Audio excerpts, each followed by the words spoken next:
പ്രിയപ്പെട്ടവരെ, ഇന്ന് 5/7/2025 ഇന്ന് റെക്കോർഡ് ചെയ്ത വീഡിയോയാണ്. ഈ കാണുന്നത് മാതൃകാ വീടാണ്.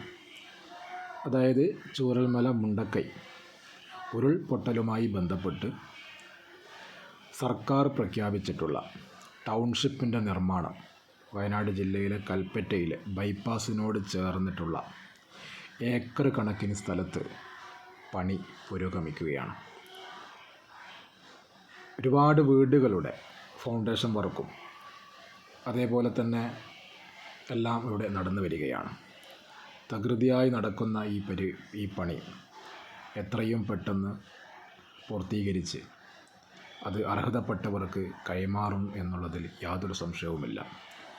എന്നിട്ടും ഈ പിരിച്ച കോടികൾ എവിടെ മുക്കി എന്നൊക്കെ കേരളത്തിലുള്ള ജനങ്ങളെ തെറ്റിദ്ധരിപ്പിക്കാൻ വേണ്ടി വലതുപക്ഷ മാധ്യമങ്ങളും സോഷ്യൽ മീഡിയയിലെ വലതുപക്ഷ അനുകൂലികളും കോൺഗ്രസിൻ്റെയും മുസ്ലിം ലീഗിൻ്റെയും നേതാക്കന്മാരും അണികളും BJPയുടെയും ഒക്കെ അണികളും നേതാക്കളൊക്കെ നിരന്തരമായിട്ട് സർക്കാരിനെ കുറ്റപ്പെടുത്തുകയാണ്. സർക്കാർ സമയബന്ധിതമായിട്ട് തന്നെ ഇത് പൂർത്തീകരിക്കാനുള്ള എല്ലാ നടപടികളുമായിട്ടാണ് മുന്നോട്ട് പോകുന്നത്.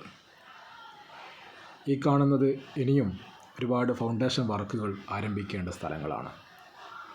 ഒരുപാട് സ്ഥലങ്ങളിൽ കുഴിയെടുത്തും മണ്ണുകൾ നിരത്തിയുമൊക്കെ അവിടെ ഫൗണ്ടേഷൻ വർക്ക് ആരംഭിക്കാൻ പോവുകയാണ്. അങ്ങനെ ഒരുപാട് വീടുകളുടെ പണി തുടങ്ങുകയും ചെയ്തിട്ടുണ്ട്. ഈ ഭാഗങ്ങളിലൊക്കെ ഇതേപോലെ വീടുകളുടെ പണി എത്രയും പെട്ടെന്ന് ആരംഭിക്കുകയും അത് പൂർത്തീകരിച്ച് അർഹതപ്പെട്ടവർക്ക് സർക്കാർ കൈമാറുകയും ചെയ്യും. കേരളത്തിലെ ഇടതുപക്ഷ സർക്കാരിന് അഭിവാദ്യം.